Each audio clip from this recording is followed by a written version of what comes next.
जय हिंद दोस्तों, welcome to exam capsule. आज के इस वीडियो में हम लोग डिस्कशन करने वाले हैं। जैसे कि आप लोग को पता है कि हम लोग के एनसीईआरटी के क्लासेज टेलीग्राम ग्रुप में चलाते हैं और वहाँ से फिर हम लोग रिवीजन के लिए इस वीडियो को अपलोड करते हैं। जैसे कि पता है कि चैप्टर 1, 2 और 3 अपलोड हो चुकी है। आज के इस वीडियो में हम लोग चैप्टर नंबर 4 जिसमें वायु के बारे में पढ़ना है, हम लोग एक एक चीज़ डिस्कशन करके और अपलोड करेंगे। तो चलिए दोस्तों, वीडियो को स्टार्ट करते हैं। अगर आप भी इस चैनल पर नए हैं तो वीडियो को ज़रूर लाइक करके शेयर कर दीजिएगा और चैनल को ज़रूर सब्सक्राइब कर दीजिएगा। वैसे एक और इन्फॉर्मेशन मैं देना चाहूँगा कि अगर आप भी एनसीईआरटी के क्लासेज करना चाहते हैं तो नीचे जो डिस्क्रिप्शन बॉक्स में लिंक दिया गया है टेलीग्राम ग्रुप के, ज्वाइन करके और आप भी शामिल हो सकते हैं। हम लोग डेली एनसीईआरटी क्लासेज लाइव चलाते हैं और सारे लोग मिलकर डिस्कशन करते हैं। चलिए दोस्तों स्टार्ट करते हैं। और यहाँ से देख लीजिए, चैप्टर का नाम हो गया वायु, यानी कि वायुमंडल से रिलेटेड सारी चीज़ इसमें पढ़ लेना है। और सबसे पहले ही हम लोग को देखना है वायुमंडल होता क्या है। तो आपकी एनसीईआरटी बुक में दे दिया गया है कि हमारे पृथ्वी चारों ओर से वायु की घनी चादर से घिरी हुई है, जिसे क्या बोल देते हैं, वायुमंडल हम लोग बोलते हैं। ठीक है, नेक्स्ट पॉइंट हम लोग देखना है यहाँ पे वायुमंडल का संगठन दे दिया गया है कि जिस वायु का प्रयोग हम सांस लेने के लिए करते हैं वास्तव में वह अनेक गैसों का मिश्रण होती है। नाइट्रोजन तथा ऑक्सीजन ऐसी दो गैसों है जिनसे वायुमंडल का बड़ा भाग बना है। एकदम सही बात है। कैसे? तो नाइट्रोजन देखिएगा 78% है, ऑक्सीजन 21% है, आर्गन जो है 0.093% होता है। देन उसके बाद देखिएगा तो कार्बन डाइऑक्साइड जो होता है 0.03% होता है और अन्य गैस में देखिएगा तो 0.04% हो जाता है। नेक्स्ट पॉइंट दे दिया गया है नाइट्रोजन के बारे में। ठीक है, तो नाइट्रोजन के बारे में क्या दिया गया है तो देख सकते हैं कि वायु में सर्वाधिक पाई जाने वाली गैस है। एकदम सही बात है। कैसे सर्वाधिक? तो 78% है, तो सर्वाधिक बोलेंगे ही बोलेंगे। तो यहाँ से एक पॉइंट आपका बन जाता है। देन उसके बाद दिया गया कि जब हम सांस लेते हैं तो फेफड़ों में कुछ नाइट्रोजन भी ले जाते हैं। एकदम सही बात है। और फिर उसे बाहर निकालते हैं, परंतु पौधे को अपने जीवन के लिए नाइट्रोजन की आवश्यकता होती है। एकदम सही बात है, ये भी ऐड करके रखिएगा। और ये नाइट्रोजन से रिलेटेड हो गया। अब ऑक्सीजन से रिलेटेड यहाँ से देख लेंगे। ऑक्सीजन से रिलेटेड दिया गया है कि वायु में प्रचुरता से मिलने वाली दूसरी, क्योंकि दूसरी कैसे हो जाएगा तो नाइट्रोजन 78 था तो ये 21%, इसीलिए दूसरी इसको बोल सकते हैं।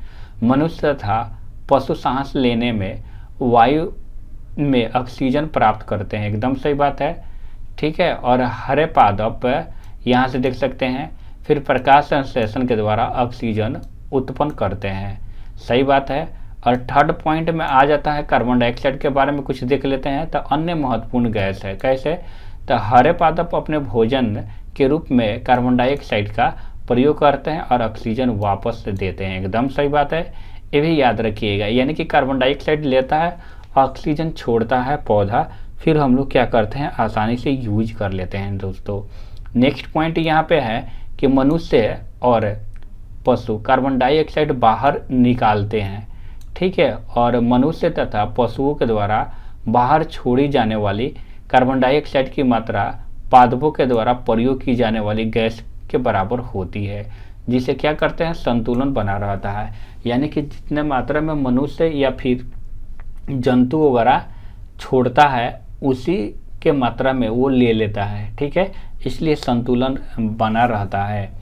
जैसे हम लोग देख लिए नाइट्रोजन, ऑक्सीजन, कार्बन डाइऑक्साइड, उसके बाद आर्गन देखेंगे, एक रासायनिक तत्व है। यह एक निष्क्रिय गैस है। कुछ अन्य गैस भी है जैसे हीलियम देख लीजिए और हाइड्रोजन देख लीजिए आदि वगैरह। ठीक, नेक्स्ट पॉइंट इसमें हम लोग देखेंगे मंडल की संरचना कैसे हुआ है। तो हमारा वायुमंडल जो होता है 5 परतों में विभाजित है, जो पृथ्वी के सतह से आरंभ होता है। एकदम सही बात है। सबसे पहले 5 नाम हम लोग देख लेते हैं। तो एक क्षोभ मंडल होता है, सेकेंड में होता है सप्ताप मंडल होता है, देन उसके बाद मध्य मंडल होता है, बाह्य मंडल, एक बहिर्मंडल होता है। अब एक एक करके हम लोग देख लेते हैं। ठीक है दोस्तों, यहाँ से देखिएगा क्वेश्चन बनता है इस क्षोभमंडल के बारे में दिया गया है, यह परत वायुमंडल की सबसे महत्वपूर्ण परत होती है। तो कोई पूछता है आपसे वायुमंडल की सबसे महत्वपूर्ण परत कौन सी होती है, तो आप बता सकते हैं कि क्षोभमंडल। देन उसके बाद दिया गया है कि इसकी औसत ऊंचाई आपसे पूछा जाए तो 13 किलोमीटर बता सकते हैं। हम इस मंडल में मौजूद वायु में सांस लेते हैं, इसमें वायु रहेगा, ठीक है। तो यहाँ देख लीजिएगा, ठीक। मौसम की लगभग सभी घटनाएं जैसे वर्षा, कोहरा और ओला वर्षा वगैरह इस परत में के अंदर ही होता है, यानी कि क्षोभमंडल की बात कर दिया है। सप्ताप मंडल में देखिएगा तो जस्ट ये क्षोभमंडल के ऊपर वाला परत होता है, ये सप्ताप मंडल कहलाता है। आपसे कोई पूछेगा तो बोल सकते हैं कि क्षोभमंडल के जस्ट ऊपर वाला जो होता है सप्ताप मंडल होता है। जैसे ये 13 किलोमीटर था तो ये 50 किलोमीटर तक ऊंचाई बता सकते हैं ये फैला हुआ है। और यहाँ के प्रश्लेषण होता है तो हवाई जहाज उड़ाने के लिए आदर्श होता है और इसमें ओजोन गैस की परत होती है, तो याद रखिएगा। यह परत जो होता है ओजोन परत है, सूर्य से आने वाली जो हानिकारक गैस किरण वगैरह होता है उससे हमारे प्रोटेक्शन करता है। यानी कि आप यहाँ से बता सकते हैं सप्ताप मंडल के बारे में कि जस्ट क्षोभमंडल के ऊपर वाला जो परत होता है सप्ताप मंडल कहलाता है। ये जो होता है 50 किलोमीटर तक फैला हुआ है और यहाँ के परिस्थितियाँ जो होता है कंडीशन जो होता है हवाई जहाज उड़ाने के लिए आदर्श होता है, यानी कि आसानी से उड़ा सकते हैं। क्यों उड़ा सकते हैं, तो इसके पीछे रीजन ये होता है यह मौसमी संबंधित घटना नहीं होती है, इसलिए। एक और पॉइंट इसमें आ जाता है कि ओजोन गैस की परत जो होती है इसी में पाया जाता है, सप्ताप मंडल में पाया जाता है और सूर्य से आने वाली जो हानिकारक गैस या किरण होता है उससे रक्षा करती है। अब हम लोग जानेंगे मध्यमंडल, तो आसानी से जानेंगे मध्यमंडल जो होता है जस्ट सप्ताप मंडल के बाद वाला, यानी कि तीसरी परत कहलाता है। यह सप्ताप मंडल के ठीक ऊपर वाली होती है, एक सिंपल बात है। और इसका जो हाइट होता है, ऊंचाई होता है, जैसे फर्स्ट वाला 13 था, 50 था, ये याद रखिएगा 80 किलोमीटर तक ऊंचाई तक फैला हुआ है। अंतरिक्ष में प्रवेश करने वाली जो उल्का पिंड होता है, ठीक है, इस परत में आते आते क्या करता है, घर्षण से जल जाता है। नेक्स्ट पॉइंट यहाँ से देखिएगा बाह्यमंडल। आप बता सकते हैं कि बाह्यमंडल जो होता है वायुमंडल में बढ़ती ऊंचाई के साथ तापमान अधिकतम तीव्रता से यहाँ से बढ़ता है। आयनमंडल इस परत का भाग है, ठीक है। तो आयनमंडल ओजोन गैस जो बोला जाता है ना वही सप्ताप मंडल के, लेकिन आयनमंडल बोल देगा तो ये बाह्य वायुमंडल का परत होता है। ये 80 से लेकर 400 किलोमीटर तक फैला हुआ रहता है। रेडियो संचार के लिए इस परत का उपयोग होता है, याद रखिएगा। वास्तव में पृथ्वी से प्रसारित रेडियो तरंग इस परत के द्वारा पुनः क्या करता है, पृथ्वी पर परिवर्तित की जाती है या फिर वहाँ से परिवर्तित हो जाती है, ठीक है। 5 नंबर में देखिएगा बहिर्मंडल। तो वायुमंडल के ऊपरी परत को बहिर्मंडल कहते हैं। मतलब आप बोल सकते हैं ना कि जो बाह्य वायुमंडल की ऊपरी परत को क्या बोलते हैं, बहिर्मंडल बोलते हैं, कि आप उसके नाम से जानते हैं। यह वायु की पतली परत होती है, एकदम सही बात है। हल्की गैस जैसे कि हीलियम, हाइड्रोजन यहाँ से अंतरिक्ष में तैरती है, ठीक है, याद रखिएगा। अब हम लोग नेक्स्ट पॉइंट जानेंगे मौसम एवं जलवायु के बारे में। दे दिया गया है कि मौसम वायुमंडल की, यहाँ वायुमंडल होगा, वायुमंडल की प्रत्येक घंटे तथा दिन प्रतिदिन की स्थिति होती है। आपसे जब पूछा जाता है कि मौसम क्या होता है और जलवायु क्या होता है इसके बारे में, तो सबसे पहले हम लोग देखेंगे कि मौसम जलवायु जो होता है ना, प्रत्येक घंटे या दिन प्रतिदिन के जो कंडीशन होती है। मौसम नाटकीय रूप से दिन प्रतिदिन बदलती है, जिस तरह से नाटक बदलते रहता है किसी इंसान के या जो भी, उसी तरह मौसम भी बदलते रहता है, ठीक है। जलवायु दीर्घकाल में किसी स्थान का औसत मौसम उस स्थान की वायु बताता है।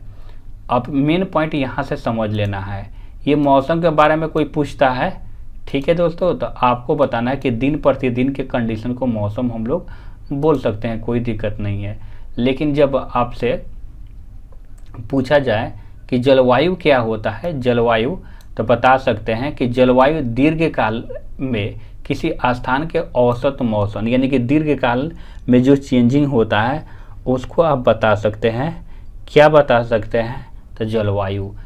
आखिर तापमान क्या होता है, तो देखें हैं कि वायु में मौजूद ताप एवं शीतलता के परिणाम को तापमान कहते हैं। वायुमंडल का तापमान ऋतुओं के अनुसार चेंज होते रहता है। लेकिन अगर आपसे आतपन पूछ दिया जाए तो आपको बताना है कि सूर्य से आने वाली ऊर्जा जिसे पृथ्वी क्या करती है, रोक लेती है, उसी को आतपन बोलते हैं। आतपन यानी कि सूर्यताप की मात्रा भूमध्य रेखा से ध्रुव की ओर घटती है, याद रखना है। इसलिए ध्रुव बर्फ से ढके हुए हैं, यानी कि जो भूमध्य रेखा है तो सबसे ज़्यादा यहाँ पे हीट होती है, लेकिन यहाँ से ध्रुव की ओर घटते जाती है और घटते घटते एक बार होता है कि यहाँ सूर्य के ताप जाते ही नहीं है, इसीलिए ये बर्फ से ढका हुआ है। इसी कारण नगर के भीड़ वाले ऊंचे भवन गर्म वायु को रोक लेते हैं और जिससे नगरों का तापमान क्या होता है, बढ़ जाता है। यानी कि टाउन की बात कर रहा है। टाउन में देखिएगा ज़्यादा कंजेस्टेड जो घर वगैरह होता है, 1 मंजिल का 2 मंजिल का, तो देखिएगा वहाँ बहुत ज़्यादा गर्मी होता है। क्यों गर्मी होता है, तो वहाँ के जो होता है ना वायु जो होता है उसको बाहर जल्दी से नहीं जाने देता है, इसलिए वो क्या करता है वहाँ उसके वजह से तापमान बढ़ जाता है गांव की अपेक्षा। अब गांव में देखिएगा तो छोटा मोटा घर वगैरह होता है, तो वो ऑटोमेटिक वहाँ का वायु जो फैल जाता है, गर्मी वाला ऊपर भाग जाता है और ठंडी वाला नीचे आ जाता है। वहीं दिया गया है गाँवों की अपेक्षा नगरों का तापमान बहुत अधिक होता है। ठीक है, गांव के अपेक्षा नगर का जो तापमान होता है ऑटोमेटिक आपसे पूछा जाए तो आप बताइएगा कि ज़्यादा होता है। दिन के समय ऐसा फेल्ट से बनी सड़कें और धातु कंक्रीट से बने भवन गर्म हो जाते हैं। एकदम सही बात है। यानी कि टाउन में आप जाइएगा तो अलकातरा वगैरह से जो या फिर आपका गिट्टी वगैरह से जो बना रहता है सड़क वगैरह, वो गर्म हो जाता है और उसके वजह से हीट हो जाता है और दिन ज़्यादा गर्मी फील होता है।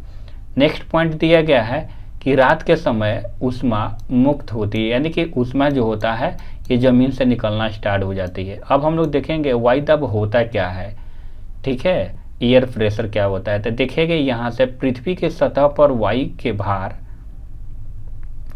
के द्वारा लगाया गया वायु दाब कहलाती है।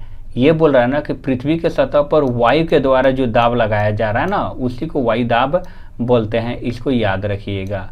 देन उसके बाद क्या दिया गया है, तो सिंपली पूरे पॉइंट यहाँ से देखते चलना है आसानी से।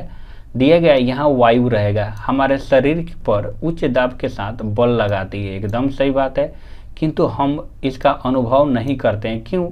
यह इसलिए होता है क्योंकि वायु जब हमारे ऊपर सभी दिशाओं से बल लगाती है ना, इसी के वजह से। कहने का मतलब हम यहाँ पे खड़े हैं, ठीक है, यहाँ पे हम लोग खड़े हैं, इधर से भी वायु लगा रहा है, इधर से भी और इधर से भी और इधर से भी इधर से भी, तो ये तो संतुलन हो जा रही है, इसलिए हम लोग को फील नहीं होता है, पता नहीं चलता है। ठीक है, तो इस पॉइंट को भी याद रखिएगा।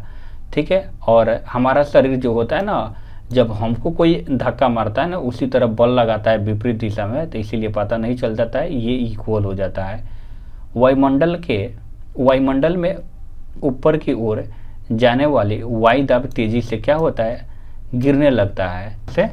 यहाँ से देखिएगा, समुद्र स्तर पर वायु दाब का क्षैतिज वितरण किसी स्थान पर उपस्थित वायु के ताप के द्वारा प्रभावित होता है। एकदम प्रभावित होता है, इस पॉइंट को याद रखिएगा। नेक्स्ट पॉइंट क्या दे दिया गया है यहाँ पे कि वायु सदैव उच्च दाब से निम्न दाब की ओर गमन करती है। तो ये क्लास में मैं बहुत अच्छा से बता चुका हूँ कि हमेशा जो होता है ना, वो उच्च दाब से निम्न दाब की ओर गमन करती है। अब यहाँ से पवन के बारे में दे दिया गया है कि पवन क्या होता है। तो उच्च दाब क्षेत्र से निम्न दाब क्षेत्र की ओर जो वायु होता है ना, वो गति करता है, तब पवन उसको हम लोग बोल सकते हैं। ठीक है, पवन के प्रकार क्या होता है, तो एक अस्थायी पवन है, मौसमी, और ये स्थानीय पवन है। ठीक है, तो अब एक एक के बारे में हम लोग जानेंगे। अस्थायी पवन क्या होता है, तो व्यापारिक के पश्चिमी और पूर्वी पवन होता है। ये वर्ष भर लगातार निश्चित दिशा में, जैसे कि हम लोग देख लिए यहाँ से। अस्थायी का मतलब क्या होता है, हमेशा एक ही के जैसा। ठीक है, तो वहीं निश्चित दिशा इसको बोल सकते हैं। लेकिन मौसमी पवनें क्या होता है, तो ये विभिन्न ऋतुओं में अपनी दिशा बदलती रहती है। उदाहरण के लिए भारत में मानसूनी पवनें, ये चीज़ याद रखिएगा, ठीक है। जैसे कि हम लोग जानते हैं कि गाना सुने हुए हैं कि मौसम की तरह बदल ना जाना, तो ये मौसम जो होता है ना, मौसमी पवनें तो हमेशा बदलती रहती है। स्थानीय, देखिए इसमें स्थान छिपा हुआ है, तो ये एक विशेष स्थान की इंडिकेट करेगा, यानी कि दिया गया है कि ये पवनें किसी छोटे क्षेत्र में वर्ष भर या दिन के किसी भी विशेष समय चलती है। दिया गया है कि उदाहरण के लिए स्थल एवं समुद्री, ठीक है, समीर भारत के उत्तरी क्षेत्र की गर्म एवं सूक्ष्म स्थानीय पवनों को लू बोलते हैं, ठीक है। तो इस चीज़ को हमेशा याद रखिएगा। नेक्स्ट पॉइंट यहाँ से क्या दे दिया गया कि आर्द्रता वायु में किसी समय जल वाष्प की मात्रा को इंडिकेट करता है, उसी को आर्द्रता बोलते हैं। यानी कि जल जो होता है ना, ये वायु, तो इसमें जो पानी के जो बूंदे का मात्रा रहता है उसी को आर्द्रता बोलते हैं, वही जल वाष्प की मात्रा बोला जाता है। दिया गया है कि जब वायु में जल वाष्प की मात्रा अत्यधिक होता है ना उस समय, तो उसको आर्द्र दिन कहते हैं। तो इस चीज़ को याद रखिएगा। नेक्स्ट पॉइंट यहाँ से दे दिया गया है कि जब वायु में जल वाष्प की मात्रा कम होता है तो शुष्क दिन, और वहीं जब ज़्यादा होता है तो आर्द्र दिन, याद रखिएगा। फिर दे दिया गया है कि जब जल वाष्प ऊपर उठता है तो यह ठंडा होना शुरू करता है, एकदम सही बात है। जल वाष्प से संघनित होकर जल की बूंद बनाते हैं और बादल इन्हीं जल बूंदों का ही एक समूह होता है। जब जल की ये बूंदें इतनी भारी हो जाती है कि वायु में तैर ना सके तो ये वाष्प के रूप में नीचे आता है। कहने का मतलब देखिए, ये धरती हो गया, ठीक है, यहाँ गर्म वायु जो हुआ तो ऊपर की ओर जाएगा, और सिंपल बात है जैसे हाइट बढ़ेगा तो यहाँ पर ठंडा आपको मिलना स्टार्ट हो जाएगा।